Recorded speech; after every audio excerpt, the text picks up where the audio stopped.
A vida é engraçada e às vezes as coisas que você mais queria só aparecem quando você para de correr atrás delas. Quando você vive desesperado em busca de algo, amor, sucesso, dinheiro, aprovação, parece que essas coisas fogem de você. Mas no momento em que você realmente aceita que tudo bem eu ainda não ter isso, aí parece que essas coisas finalmente chegam às suas mãos. É como se a vida tivesse um senso de humor esquisito. E isso é algo que sabedorias milenares como o budismo e o estoicismo já nos diziam. Esse é o poder do desapego, mas desapegar não significa não se importar ou não valorizar alguma coisa. Desapegar significa apenas você abandonar uma postura de carência, de dependência emocional na sua vida e adotar uma postura de curiosidade e de interesse, não importa o que aconteça. Em vez de viver carente, desejando tapar um buraco emocional dentro de você com dinheiro, amor, carreira, sucesso, aprovação ou seja lá o que for, desapegar é você aceitar que a maioria das coisas não está no seu controle, mas seja lá o que aconteça, você pode conduzir a sua vida com curiosidade, sempre aprendendo para se tornar alguém cada vez melhor. Infelizmente, o nosso cérebro tende a nos manter insatisfeitos, desejando aquilo que nós não temos. O desapego não acontece naturalmente, ele exige dedicação, mas no momento que você substituir essa sua carência pela curiosidade para aprender e se aprimorar, tudo na sua vida vai mudar. No vídeo de hoje eu vou te explicar a arte e a ciência do desapego, para que você seja cada vez mais dono de si mesmo e viva uma vida verdadeiramente sua.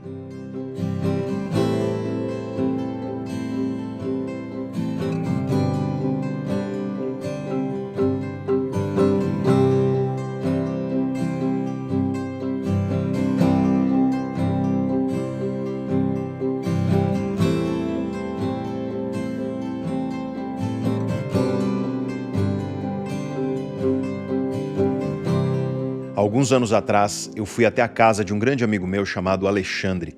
Ele tinha acabado de adotar um gato de estimação. O nome desse gato é Fabrício. Quando eu era criança, eu sempre tive cachorro em casa. Então, eu nunca tinha convivido com gatos. É claro, eu já tinha ido à casa de amigos meus que tinham gatos, mas geralmente os gatos ficavam longe de mim, eu ficava longe deles e tudo bem. Só que dessa vez, eu resolvi interagir com o gato desse meu amigo, mas quando eu me aproximei, o Fabrício saiu de perto. Eu tentei me aproximar de novo e ele saiu de perto mais uma vez. Aí eu desencanei, eu desisti e fiquei na varanda conversando com esse meu amigo. E de repente, depois de um tempo que eu tinha desistido de ir atrás do gato, ele apareceu, pulou no meu colo e deitou. E eu fiquei lá fazendo carinho nele. Essa é uma experiência que todos nós já vivemos de um jeito ou de outro.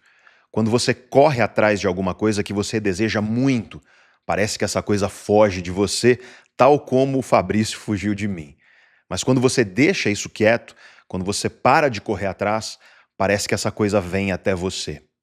À primeira vista, isso pode parecer esquisito.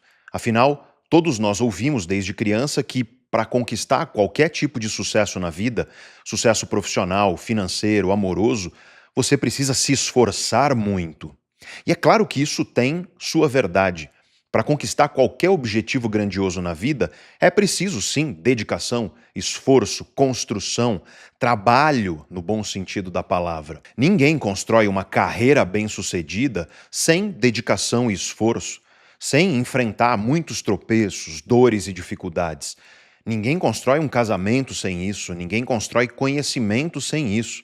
Só para dar alguns exemplos. Não existe crescimento sem dor, desconforto e persistência. Mas existe um outro lado dessa história. Em 1922, o escritor francês Émile Coué publicou um livro chamado Maestria de Si através da autossugestão consciente.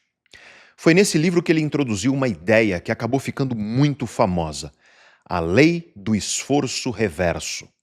Na verdade, quem deu esse nome foi um discípulo do Coué, chamado Charles Baudouin, mas a ideia original é do Émile Coué de fato.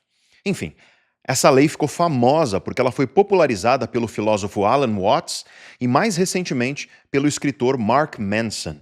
Talvez você já tenha ouvido falar dessa lei no best-seller dele, chamado A Sutil Arte de Ligar o Foda-se. Mas afinal, o que é essa tal lei do esforço reverso e o que ela tem a ver com desapego? Eu sou neurocientista e na ciência moderna nós não usamos a palavra lei. Então eu vou mudar esse nome para hipótese do esforço reverso. Esse é um jeito mais científico de falar.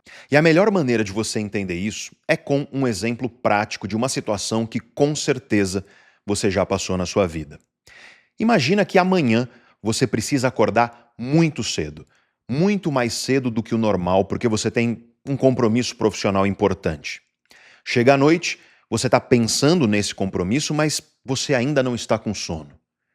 Mesmo sem sono, você resolve deitar porque você sabe que precisa dormir logo, afinal, você tem que acordar super cedo amanhã. Você deita na sua cama e começa a se esforçar para dormir. E quanto mais você se esforça, mais tempo você fica acordado. Quanto mais tempo acordado, lutando para dormir, mais frustrado você fica. E isso faz você se esforçar ainda mais para dormir, só que isso vira um ciclo vicioso. Quanto mais você se esforça para dormir, mais você fica acordado, mais você fica frustrado, e isso vai gerando uma grande ansiedade dentro de você, porque você sabe que vai dormir pouco e que precisa acordar cedo. Chega uma hora que você cansa disso. Você aceita que não vai conseguir dormir e desiste de ficar tentando. Você pega um livro, liga o abajur do seu lado e começa a ler. Você para de tentar dormir, de forçar dormir. E aí, tal como o gato pulando no meu colo, de repente, sem esforço nenhum, você pega no sono. O sono é um exemplo perfeito de algo que você simplesmente não consegue forçar. Quanto mais você força, mais acordado você fica. Quanto mais esforço, menos eficiência. Isso é a hipótese do esforço reverso em ação. Existem coisas na vida nas quais mais esforço não significa mais resultado. O sono é um exemplo perfeito, literalmente, porque o sono é a forma mais pura de relaxamento. Dormir bem é relaxar, e forçar algo é o oposto de relaxar. O esforço é o oposto do relaxamento. O grande escritor Aldous Huxley explicou isso em um ensaio chamado Conhecimento e Compreensão, de 1955. Nas palavras dele, existe uma lei do esforço reverso. Quanto mais nós tentamos, pela vontade consciente, fazer alguma coisa, menos êxito nós teremos. A proficiência e os resultados que ela oferece só chega àqueles que dominaram a arte paradoxal de, ao mesmo tempo, fazer e não fazer, de combinar relaxamento com atividade. Eis a questão. Para você ter bons resultados na vida, você precisa de um equilíbrio entre esforço e relaxamento, entre atividade e inatividade. Aliás, você aí só está assistindo a este vídeo aqui por causa disso. Semana passada, eu estava escrevendo um roteiro para um vídeo aqui no YouTube sobre como a inteligência artificial está emburrecendo as pessoas. E o roteiro estava caminhando até que bem, mas chegou uma hora que eu senti um bloqueio. Eu simplesmente não consegui mais ter boas ideias para continuar esse roteiro. E aí, o que eu fiz? Eu me esforcei para escrever mais. Eu forcei. E nada saía. Porque criatividade é algo que não adianta forçar. É muito parecido com dormir. Quanto mais você força, piores são os seus resultados. Daí eu resolvi simplesmente parar. Eu resolvi desapegar desse roteiro. E eu fui tomar um banho. E lá no banho, quando eu não estava pensando em nada específico, eu não estava focando em nada, surgiu uma ideia na minha cabeça, tal como o gato pulando no meu colo. E se eu preparasse um vídeo sobre o desapego e usasse esse exemplo do que eu acabei de viver? E foi exatamente por isso que eu preparei este roteiro do vídeo que você está assistindo agora. Nosso cérebro vive alternando, ele vive mudando o tempo inteiro entre dois modos de funcionamento, dois estados mentais, o modo focado e o modo difuso. O modo focado é quando você coloca toda a sua atenção de maneira consciente em uma tarefa específica. Por exemplo, quando você está estudando, lendo ou assistindo a um filme. Aliás, é o modo focado que você está usando agora para assistir a esse vídeo aqui. O modo difuso é diferente. É quando você relaxa e deixa que as redes cerebrais mais amplas façam conexões.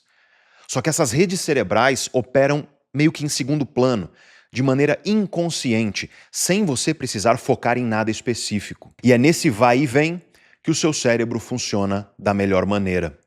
Sabe quando você está se esforçando muito para lembrar alguma coisa, mas você não consegue lembrar de jeito nenhum? Isso é o modo focado em ação.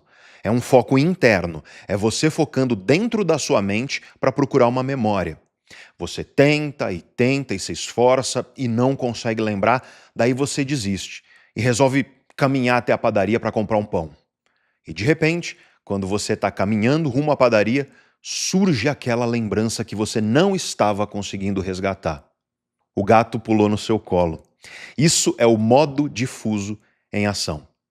Quando você encontra a solução de um problema durante o banho, quando você tem ideias e lembranças enquanto você faz exercícios físicos, enfim. Quando a sua mente encontra o que você estava procurando sem você estar focado em nada, isso é o seu cérebro operando em modo difuso, em redes que funcionam de maneira inconsciente e ampla, mas que conversam com a sua consciência justamente quando o modo difuso está em ação. Eu vou deixar o meu cérebro operando em modo difuso. E um dia eu vou voltar para esse roteiro e eu vou gravar o vídeo sobre a inteligência artificial emburrecendo as pessoas. Então, aguarde. Mas se eu não tivesse desapegado, eu estaria até agora travado nesse roteiro e você não estaria aqui assistindo a esse vídeo. Nos anos 1960, o grande Paul McCartney estava dormindo na casa em que ele morava com a namorada. No meio da noite, ele acordou depois de sonhar com uma melodia. Ele sentou em um piano que ficava embaixo da janela, no canto do quarto, e começou a tocar aquela melodia do sonho. E isso se tornou a música Yesterday, dos Beatles, que você provavelmente conhece. Em um momento de relaxamento profundo, o sono, o cérebro dele produziu uma ideia, uma melodia que brotou do inconsciente, dialogando com a consciência quando ele acordou. Sem forçar, sem esforço, sem atrito. Outro exemplo da hipótese do esforço reverso é nos relacionamentos afetivos, na atração entre você e outras pessoas. Você não consegue forçar alguém a se sentir atraído por você.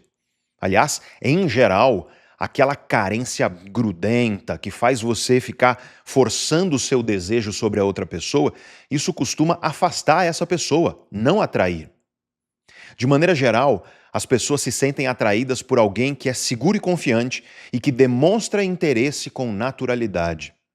Quando você é carente ou quando você vive uma dependência emocional, por exemplo, você tem um buraco emocional no seu peito e você vive tentando preencher esse buraco com relações, com a aprovação de outras pessoas.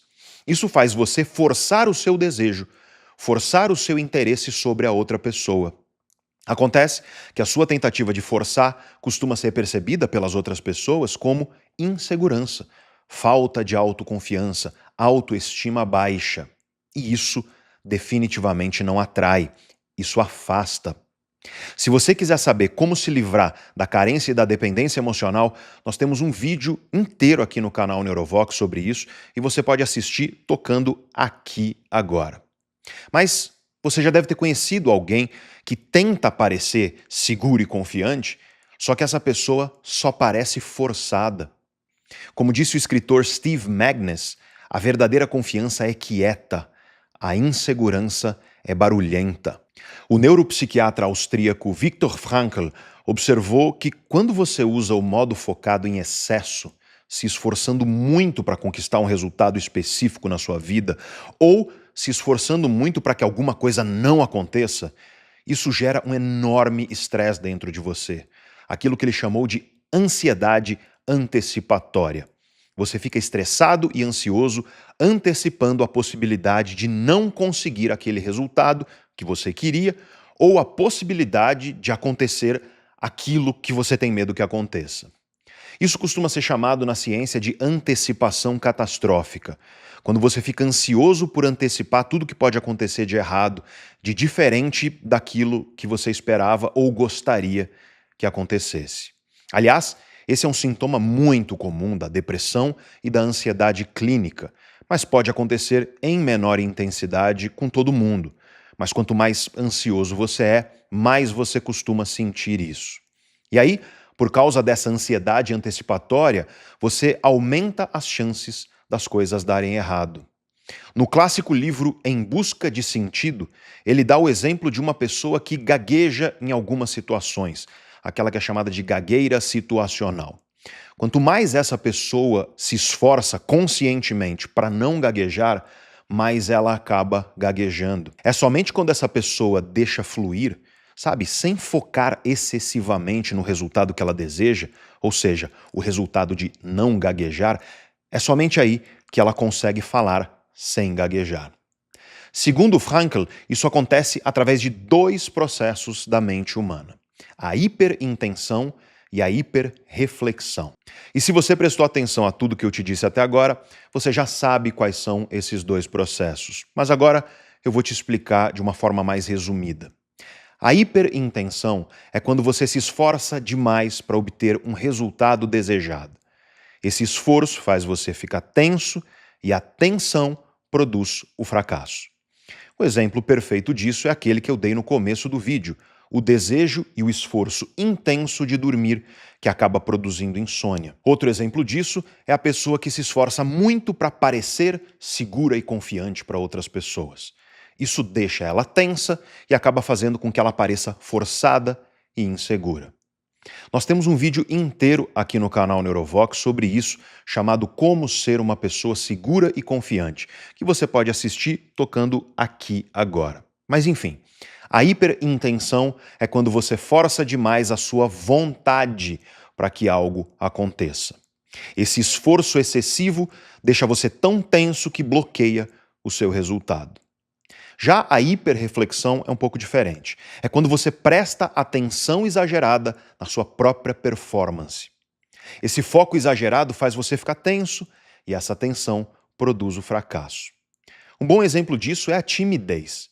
Uma das características mais comuns da pessoa tímida é o automonitoramento excessivo, que em inglês os psicólogos chamam de self-consciousness. A pessoa tímida fica o tempo inteiro olhando para dentro dela, monitorando ela mesma, refletindo sobre a performance dela. É muito comum na pessoa tímida, quando ela está interagindo com outras pessoas, ela pensar coisas mais ou menos assim: será que eu estou fazendo algo de errado? Será que eles estão percebendo que eu estou suando e tremendo? Será que eu estou falando besteira? E por aí vai. Ou seja, ela tem um foco excessivo para dentro de si mesma, uma hiperreflexão sobre a própria performance. O problema é que essa hiperreflexão acaba aumentando as chances de fracasso. Ela acaba falando e fazendo besteira justamente porque ela pensa excessivamente que ela pode estar falando e fazendo besteira. Muitas vezes a hiperintenção e a hiperreflexão acontecem juntas, viu? Mas são dois conceitos diferentes na psicologia do Viktor Frankl. Um bom exemplo das duas coisas acontecendo juntas é em uma mulher que deseja muito chegar ao orgasmo em uma relação. Mas ela força tanto esse desejo e fica monitorando a si mesma com tanta intensidade que ela acaba não conseguindo. Aliás, esse exemplo do orgasmo feminino é dado pelo próprio Frankl no livro dele. Mas a mesma coisa vale para homens que sofrem de impotência sexual psicológica. O cara se esforça muito para performar bem e fica tão focado no pensamento, mastigando a ideia de que ele precisa performar bem, monitorando o próprio corpo, que ele acaba broxando. Resumindo, hiperintenção é excesso de querer. Hiperreflexão é excesso de olhar para dentro. E ambas essas coisas alimentam aquela ansiedade antecipatória. As duas envolvem um sentimento de medo, mas esse medo entra por portas, entre aspas, portas psicológicas diferentes dentro de você. Como disse o Viktor Frankl, o medo é a mãe do acontecimento indesejado. Agora você entende todos os exemplos que eu dei até aqui e muitos outros. Quando você está em uma festa, por exemplo, se esforçando muito para se divertir, você provavelmente não vai se divertir tanto quanto se você simplesmente deixasse fluir. Quando você vive tentando buscar a felicidade, você acaba infeliz. Afinal, a própria experiência de se esforçar para ser feliz é uma experiência ruim, porque é uma experiência que afirma para você o tempo inteiro que você não está feliz e por isso você continua buscando a felicidade. Já quando você deixa fluir, a probabilidade de você se sentir feliz aumenta. Esse é o famoso paradoxo da felicidade, também conhecido na ciência como paradoxo do hedonismo. Quanto mais você transforma ser feliz em um objetivo explícito, monitorado, exigente, sabe? Eu preciso ser feliz, eu preciso encontrar felicidade, eu preciso me divertir, eu preciso ter prazer. Quanto mais você faz isso, maior é o risco de você se sentir frustrado, ansioso ou deprimido. A felicidade, ou o prazer, ou o bem-estar tendem a surgir como subproduto de outras atividades que são significativas para você e não como resultado de uma caça direta. E daí nós temos o paradoxo da felicidade. Eu já falei sobre esse tema em outro vídeo aqui do canal chamado Não Busque Felicidade, Torne-se Antifrágil, que você pode assistir tocando aqui agora. E se você chegou até aqui neste vídeo, é porque autoconhecimento é algo valioso para você. E é isso que eu faço aqui no canal Neurovox. Eu trago conhecimento científico sério, só que em uma linguagem simples que todo mundo consegue entender. Se você considera esse um nobre propósito, eu te peço um pequeno gesto que não vai te custar nada, mas que vale demais para nós, que é você se inscrever aqui no canal. E se você já for inscrito, apertar o sininho, o botão de notificações que fica ao lado do botão de inscrição. Se você puder e se você quiser, é claro, se inscrever e ativar as notificações, eu agradeço demais. E já que você vai se inscrever, aperta também o joinha, o botão de curtir, porque isso ajuda muito que esse conhecimento que eu compartilho aqui chegue a mais pessoas, mas só se você quiser, só se você puder, porque eu já estou grato demais pelo mero fato de você estar aqui assistindo a esse vídeo. Mas bora voltar para o nosso tema. E a lição disso tudo que eu te disse até aqui é que deixar fluir tende a ser uma boa estratégia de desapego, e isso tende a melhorar os resultados de várias áreas da sua vida. Só que essa ideia é muito mais antiga do que a ciência moderna. Por volta de 500 anos antes de Cristo, viveu um sábio chamado Lao Tzu, considerado o pai do taoísmo filosófico, uma antiga filosofia originária da China. Ele é o autor de um livro chamado Tao Te Ching, o livro do caminho e da virtude. E nesse livro ele introduz o conceito de Wu Wei. Wu pode ser traduzido como não, nada, vazio. E Wei significa ação, fazer. Ou seja, Wu Wei significa não fazer, não agir. Os taoístas também usam a frase que é meio paradoxal, Wei Wu Wei, que significa ação sem ação, agir sem agir. Esse princípio taoísta traz a ideia da ação sem esforço, a ação que flui sem esforço. E ele é a base de um conceito da psicologia moderna chamado flow, que nós podemos traduzir para o português como fluxo ou fluir. Esse conceito foi proposto pela primeira vez pelo psicólogo húngaro, cujo nome você vai ver agora, eu duvido que você consiga pronunciar. Mas eu pronuncio para você, eu tive que colocar no Google para conseguir a primeira vez que eu li muitos anos atrás. É o Mihai Csikszentmihalyi, que faleceu infelizmente recentemente em 2021. Ele tem um livro clássico onde ele explica a ideia de flow, baseada, claro, nas pesquisas científicas dele. E o nome desse livro é justamente Flow, a psicologia do alto desempenho e da felicidade. Flow é um estado de hiperengajamento. É quando você mergulha em uma atividade de maneira profunda. Nesse mergulho, você se sente extremamente motivado para realizar aquilo que você está fazendo. Você tem uma sensação de controle, só que sem esforço. Semelhante ao que os taoístas falavam. É como se você fluísse naquela atividade, sem esforço, mas com controle total, com eficiência máxima.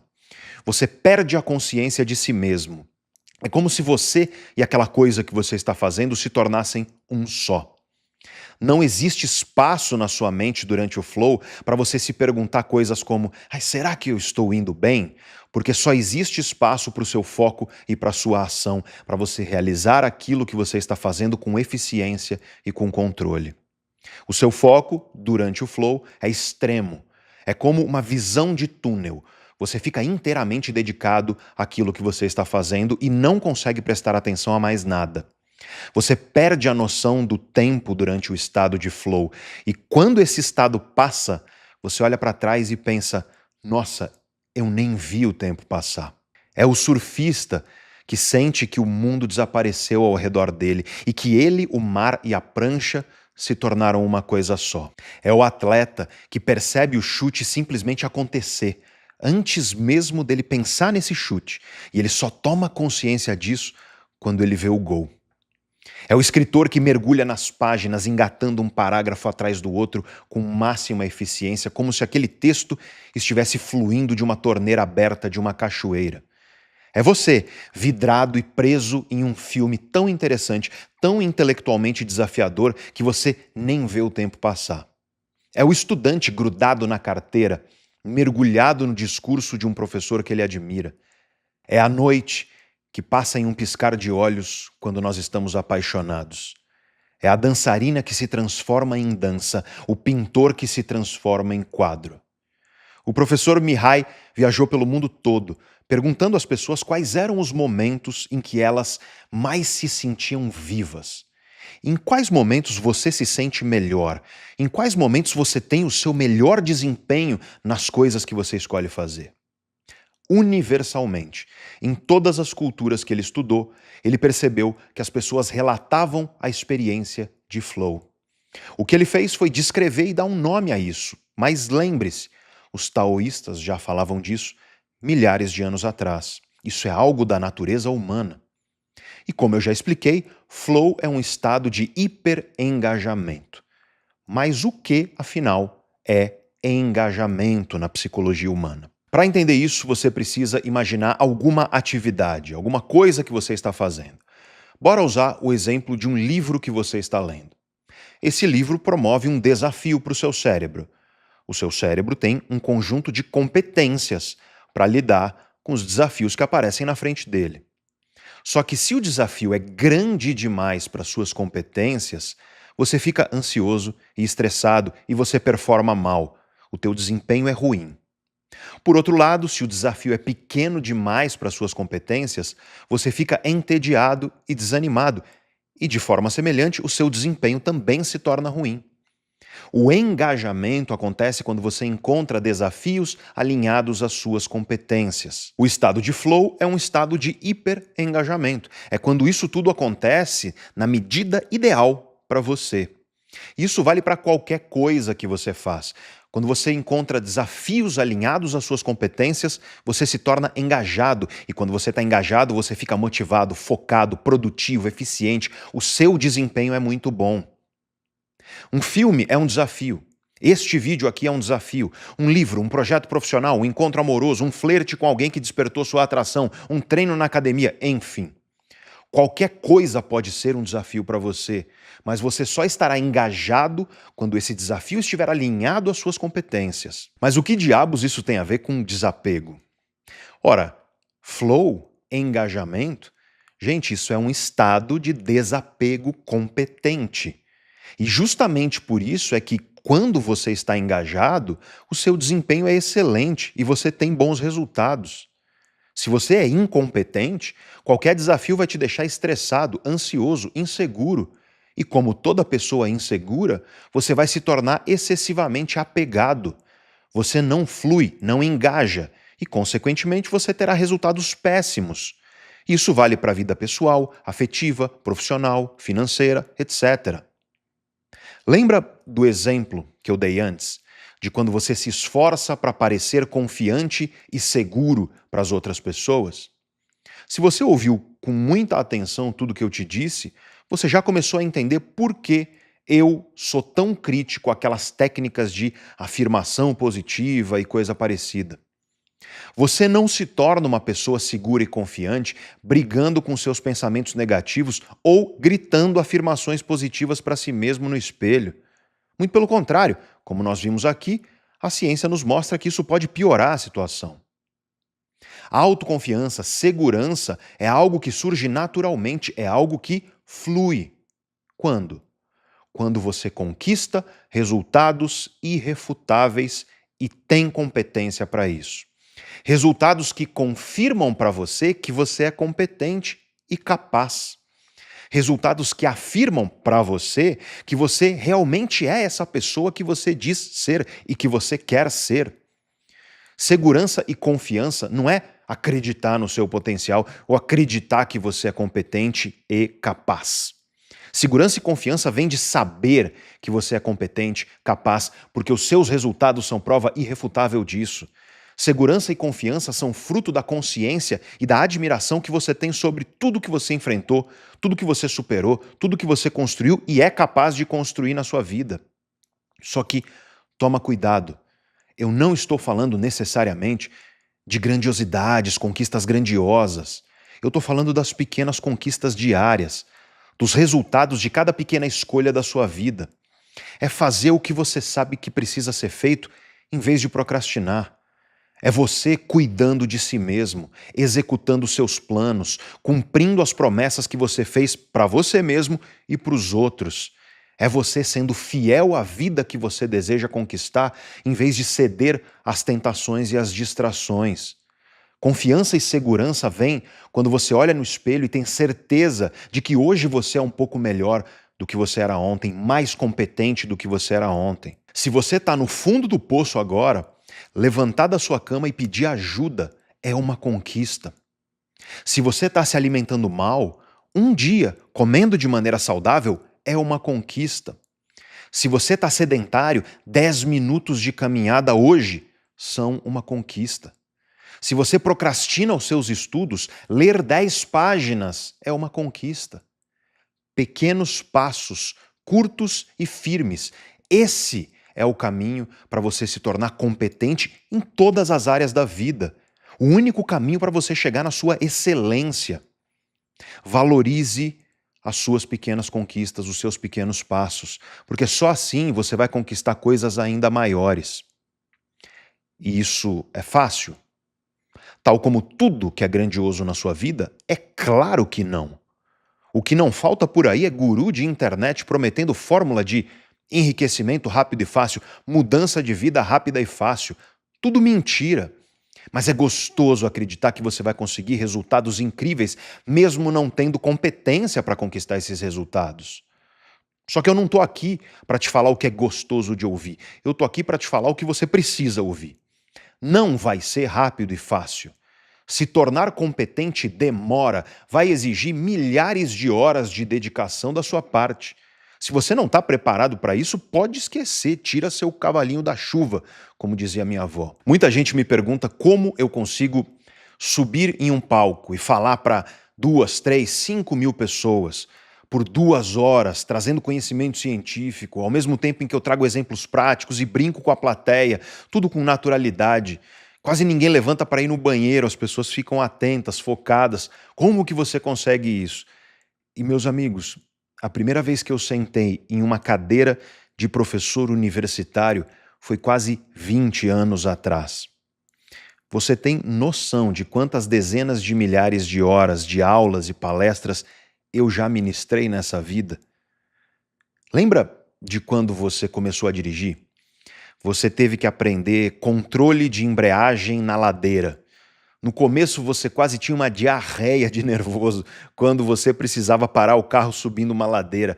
Você estava lá, consciente o tempo inteiro de tudo, dos 3 pedais, dos retrovisores, do câmbio, do seu próprio nervosismo. Várias vezes o carro morria e você tinha que tentar de novo. E daí, depois de centenas ou até de milhares de vezes dirigindo, aprendendo, se aprimorando, construindo competência, você atingiu a maestria e hoje você dirige com tranquilidade, sem pensar, conversando e ouvindo música.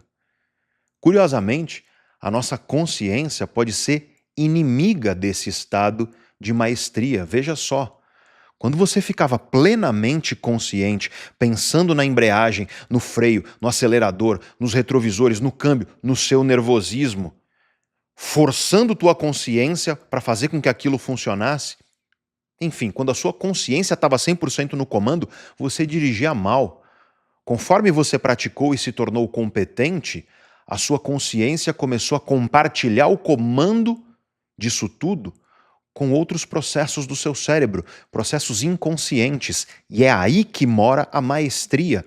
Ela mora em uma dança entre a consciência e o inconsciente, uma valsa harmônica em que cada um dá o melhor de si e você se torna extremamente competente naquilo. É quando a consciência desapega, soltando as rédeas do controle e deixando o inconsciente fazer o papel dele, é aí que você encontra a competência. Se você ficar plenamente consciente de cada detalhe em um espetáculo musical, você não vai apreciar a música. Ela precisa fluir nas suas emoções, no seu inconsciente. Se você ficar plenamente consciente de cada detalhe em uma relação sexual, você brocha ou, no mínimo, não consegue sentir prazer. É preciso deixar as emoções fluírem através do seu inconsciente. Se você ficar plenamente consciente de tudo que está ao seu redor quando você sobe em um palco para dar uma palestra para 5.000 pessoas, você trava. É preciso maestria, harmonia entre consciente e inconsciente. É preciso fluxo, fluir, engajamento, flow. E como nós vimos, esse engajamento precisa de competência. Só que competência exige dedicação e paciência. Ela não surge da noite para o dia. E talvez nesse momento você vira para mim e pergunta: Pedro, o que diabos tem a ver competência com desapego? E olha só, se você está excessivamente apegado a algo ou a alguém, isso significa que você não tem plena competência na sua relação com você mesmo e na sua relação com os outros. Aliás, essa é a minha definição técnica de autoconhecimento. Autoconhecimento é todo o conhecimento e todas as ferramentas que permitem a você conquistar excelência na sua relação com você mesmo e com as outras pessoas. Em outras palavras, quando você desenvolve o seu autoconhecimento, você se torna mais competente na sua relação com você mesmo e também com as outras pessoas. Você se torna mais dono de si mesmo. Você se torna mais protagonista das suas relações. E justamente por isso, você se torna menos carente, menos dependente, menos apegado. Para pensar nisso. Como é que você pretende conquistar uma pessoa bacana, uma pessoa admirável numa relação amorosa, se você não tem competência para expressar suas ideias, seus sentimentos com qualidade, com clareza? Como é que você acredita que você vai superar sua timidez, sua insegurança, sua baixa autoestima, se você não desenvolver competências necessárias para que você esteja no comando da sua vida emocional? Como é que você espera superar carência e insegurança afetiva se você não tem maestria sobre as suas próprias emoções e se você não sabe lidar com as coisas ruins que você sente, sabe? Com os sentimentos de falta, com os sentimentos de insuficiência que levam você a esse estado apegado. Autoconhecimento, gente, não é luxo. Autoconhecimento é simplesmente necessário para que você tenha domínio sobre si mesmo e sobre as suas relações. Sem autoconhecimento não existe desapego seguro, eficiente, competente.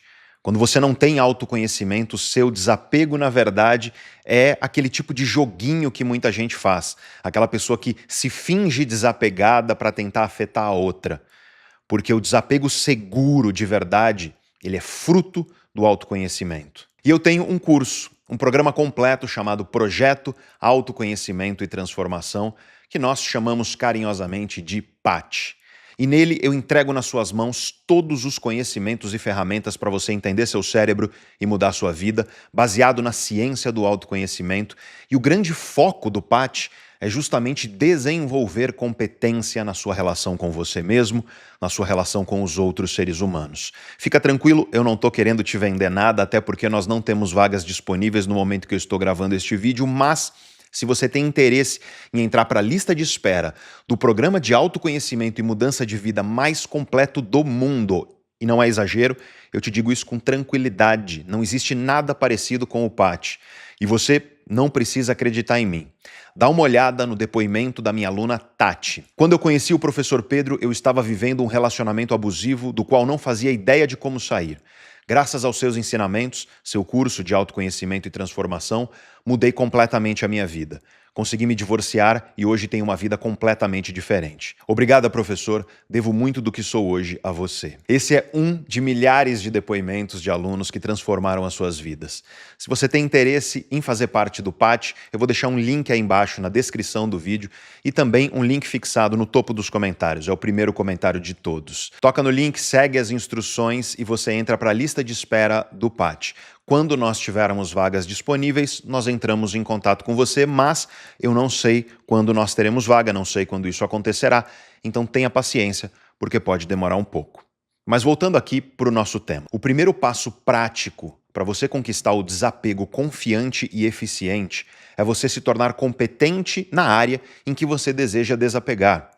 Esse princípio vale para todas as áreas da vida, tanto pessoal quanto profissional também. Por exemplo, nas relações românticas.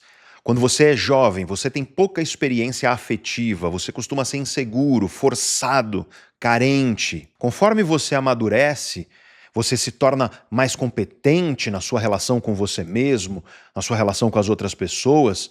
Não só relação afetiva, tá? Mas todo tipo de relação.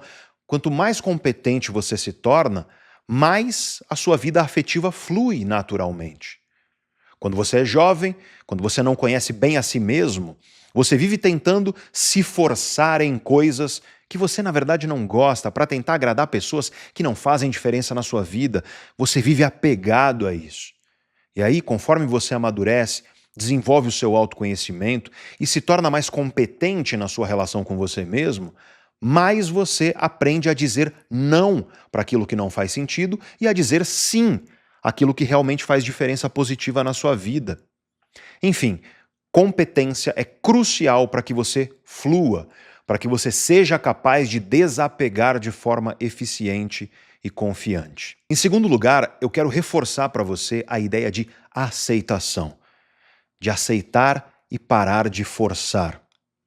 Quanto mais você força, pior fica. Quanto mais você corre atrás da pessoa que você deseja, mais ela se afasta. Quanto mais você tenta forçar uma venda, menos você vende.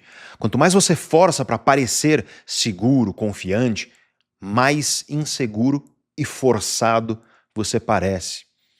Você precisa aceitar que nem tudo vai acontecer do jeito que você quer. E tudo bem. Tudo bem você ainda não ter encontrado uma pessoa bacana para se relacionar. Tudo bem se você passou por uma decepção amorosa. Tudo bem você ainda não ter conquistado os resultados profissionais e financeiros que você deseja. Tudo bem você ainda não ser seguro e confiante como você gostaria. Continua se aprimorando, desenvolvendo o seu autoconhecimento, suas competências comportamentais e uma hora você vai chegar lá. Talvez você não consiga fazer essa venda agora e tudo bem, você aprende, melhora e tenta novamente. Quanto mais você força, pior fica. Aprenda a aceitar. Só que isso pode levar você a achar que você simplesmente não deve tentar, não deve lutar, se esforçar. E isso é um erro. O segredo está no caminho do meio, entre o esforço e a aceitação, entre a ação e a não ação, entre o esforço consciente e deixar as ações fluírem.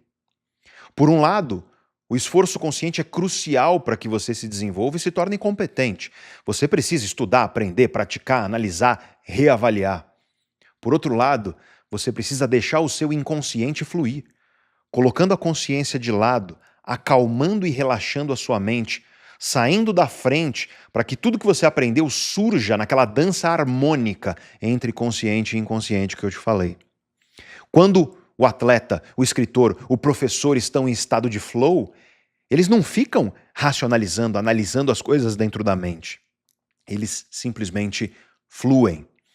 A consciência entra em jogo na medida certa, sem impedir que o consciente flua. Quando eu estou lá em cima do palco, falando com 5.000 pessoas, eu não fico pensando em cada palavra, cada conceito, cada ideia, cada frase. Eu fluo da mesma forma. E esse fluir é um estado de amor pleno por aquilo que nós estamos vivendo. O desapego, por mais contraditório que pareça, faz com que seu amor por uma atividade ou por uma pessoa floresça muito mais, porque ele vai fluir naturalmente, sem forçar. Lembre-se do que eu te disse no começo desse vídeo. Desapegar não significa não se importar ou não valorizar alguma coisa.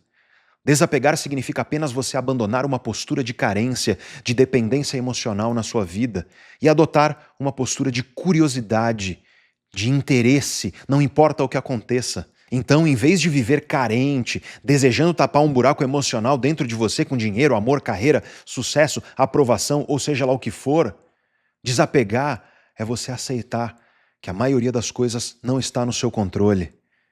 Que talvez as coisas não aconteçam do jeito que você deseja, na hora que você deseja, no momento que você deseja, como você deseja que elas aconteçam. Mas seja lá o que acontecer, você pode sim conduzir a sua vida com intenção, com curiosidade, sempre aprendendo para se tornar alguém cada vez melhor, cada vez mais competente. Infelizmente, o nosso cérebro tende a nos manter insatisfeitos, desejando aquilo que nós não temos. O desapego não acontece naturalmente. Como você viu aqui no vídeo de hoje, ele exige conhecimento, dedicação. Mas no momento em que você substituir essa sua carência pela curiosidade, pela honesta curiosidade, para você aprender, para você se aprimorar, tudo na sua vida vai mudar. O terceiro passo prático para você conquistar o desapego é uma ferramenta que é muito antiga, que é proposta pelos budistas, foi proposta pelos filósofos estoicos depois dos budistas, e hoje a ciência confirma o poder dessa abordagem, que é uma ferramenta de foco naquilo que você consegue controlar. Porque a grande questão, quando nós estamos apegados a algo ou a alguém, é que esse apego, ele costuma fazer com que você foque no que não está no seu controle. Por exemplo, você está perdidamente apaixonado por uma pessoa, essa pessoa não retribui, você está apegado num processo de dependência afetiva, dependência emocional dessa pessoa. O que vai acontecer? Você vai ficar extremamente apegado àquilo que essa pessoa faz, àquilo que ela sente, a maneira como ela trata você.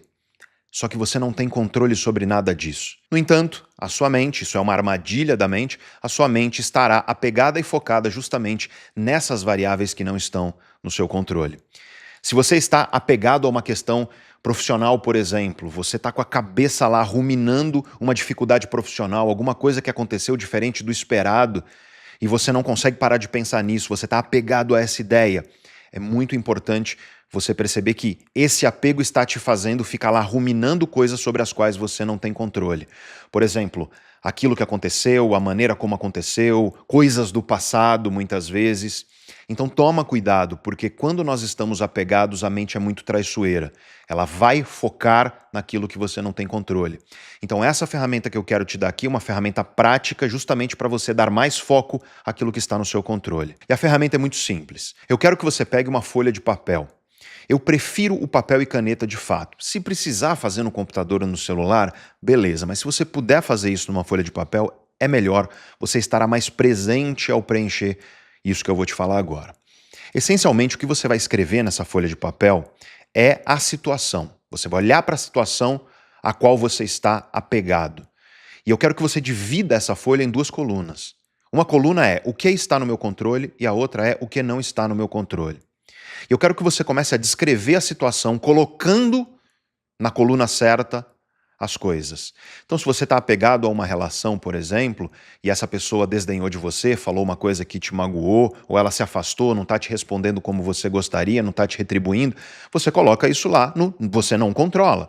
Você não controla a maneira como a pessoa age, você não controla como essa pessoa te trata, você não controla o que essa pessoa sente, você não controla a maneira como ela aborda você de acordo com o que ela sente, nada disso. E aí você vai colocar tudo dessa situação na coluna de não está no meu controle. Quanto mais detalhista você for, melhor. Para observar a tua mente, aquilo que você rumina, sabe? Que você fica mastigando, aquela coisa que você fica mastigando no teu pensamento e que muitas vezes te faz mal. E aí você precisa olhar para essa situação e você precisa enxergar o que está no seu controle. A maneira como você age, por exemplo, diante do que essa pessoa faz para você, está no seu controle. Você dá mais corda para uma pessoa que está te desprezando ou não dar, isso está no seu controle. Seu comportamento, a maneira como você age, se você vai ficar na sua casa ruminando, triste, assistindo filmes tristes, sabe? Aquelas pessoas que dizem eu estou curtindo a fossa. Você fica assistindo filmes românticos tristes, chorando, comendo besteira. Tá no seu controle não fazer isso. Então eu quero que você tenha uma divisão muito clara do que está no seu controle e do que não está. Se você está passando por uma questão profissional que está te deixando apegado a algo que está te fazendo mal, o que está no teu controle e o que não está? Vamos supor que você foi demitido ou você teve uma grande surpresa que teve um resultado negativo em um projeto profissional da sua vida que aconteceu diferente do que você esperava. E aí você está lá ruminando sobre o mercado, sobre a dificuldade, sobre a economia, sobre a empresa que demitiu você ou coisa parecida.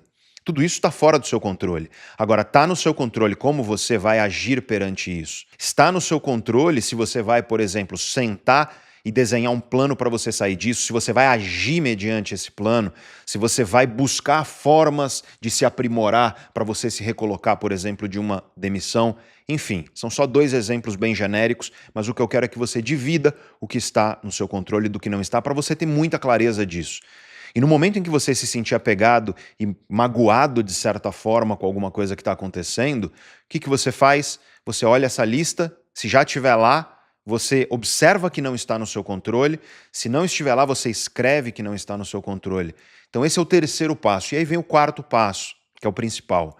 Uma vez que você mapeou o que não está e o que está no seu controle, o que eu quero é que você carregue essa lista para todo lugar, para que quando surgir aquele desejo de você ruminar em coisas que não estão no seu controle, focar em coisas que não estão no seu controle, lamuriar, lamentar, se magoar perante coisas que não estão no seu controle, você vai puxar a lista, você vai olhar o que está no seu controle e você vai agir para fazer alguma coisa. Se você está lá na fossa porque alguém não está retribuindo os seus afetos, você vai fazer alguma coisa que está no seu controle. E aí você vai dizer, Pedro, mas o que eu posso fazer? Eu estou apaixonado por essa pessoa e ela não me retribui. O que eu posso fazer? Você pode ir para a academia, você pode se exercitar, você pode se matricular num curso bacana para você se desenvolver, você pode focar num projeto profissional, você pode reformular teu currículo, você pode tirar da gaveta aquele projeto profissional de crescimento que você está colocando há anos para o futuro, você pode focar em outra coisa que não essa pessoa e agir de fato, com ações concretas para você se aprimorar. Isso é muito importante. Quando você está num estado de apego, é muito comum você se encolher e você fazer coisas que te prejudicam. Se alimentar mal, ficar sedentário, parar de se aprimorar profissionalmente, parar de se aprimorar do ponto de vista de intelecto, de conhecimento. Nada disso. Você vai assumir o controle daquilo que está no teu controle e você vai melhorar a si mesmo nas áreas que estiverem no teu controle. Esse é o ponto. Vale também, por exemplo, o profissional que eu acabei de te dar. Então, o 3º e o 4º passos são esses. É você estabelecer uma lista clara nessa situação a qual você está apegado, de coisas que estão no seu controle e de que não estão, e a partir disso o teu foco tem que ser totalmente em coisas que estão no seu controle. Porque a pergunta que os filósofos estoicos fazem, que os budistas faziam é essa: qual é a utilidade da preocupação com aquilo que não está no seu controle? E você não precisa ser nenhum gênio para observar que é perfeitamente inútil. Então bora colocar a sua energia naquilo que realmente vai tirar você dessa situação de apego. E caso você não esteja dando conta sozinho, não tenha medo de pedir ajuda profissional. Se você tem dificuldade de desapegar de alguma coisa ou de alguém, se nada funciona, se você está preso a algum tipo de carência, doentia ou dependência emocional, procura um profissional de saúde mental, um bom profissional da área da psicologia ou um psiquiatra especializado em psicoterapia também. Existem abordagens dentro da psicologia que são muito eficientes para isso, como a terapia cognitivo-comportamental, conhecida como TCC, e a terapia de aceitação e compromisso, que faz parte da 3ª onda da TCC, uma evolução, digamos assim. Lembre-se, pedir ajuda não é coisa de gente fraca. É coisa de gente forte, que admite as suas vulnerabilidades e reconhece que pode e que precisa melhorar. Nós temos um ritual aqui no canal Neurovox para você que chegou até o final. Em um vídeo como esse, coisa de 60%, 70% das pessoas que começaram a assistir não chegaram até aqui. Então, para estimular os preguiçosos, comenta aí embaixo: cheguei até o final e foi incrível. Ou então, o final é a melhor parte do vídeo, o final é imperdível. Eu sei que parece bobo, mas se vocês comentarem isso aí, os preguiçosos vão ler o seu comentário e isso aumenta significativamente o número de pessoas que chegam até o final do vídeo. Parece absurdo, mas é o que as estatísticas do YouTube nos mostram, por isso eu criei esse ritual. E se você quer entrar para a lista de espera do projeto Autoconhecimento e Transformação, para entender seu cérebro e mudar sua vida com a ciência do autoconhecimento, toca no link que está aí embaixo, fixado no topo dos comentários e também na descrição do vídeo. Se você gostou desse vídeo, eu te peço, se você puder e se você quiser, para você se inscrever aqui no canal. E se você já for inscrito, aperta o botão do sininho ao lado da inscrição para você receber a notificação quando nós publicarmos vídeos novos. A gente posta pouco, porque os vídeos, como você está vendo, são longos e profundos, então fica tranquilo que nós não vamos encher o seu saco. E já que você vai comentar e se inscrever, aperta o joinha, o botão de curtir também, que ajuda a gente demais, se você puder e se você quiser, é claro. Isso faz com que esse conhecimento chegue a mais pessoas. Muito obrigado por ter ficado comigo até o final de mais este vídeo. Se você quer continuar assistindo, eu vou deixar este vídeo aqui para você, que eu tenho certeza de que você vai gostar. E se você quer conhecer o nosso novo canal focado em neurociências e psicologia aplicada aos negócios, é só tocar aqui. Um grande abraço para você e eu te vejo no nosso próximo vídeo.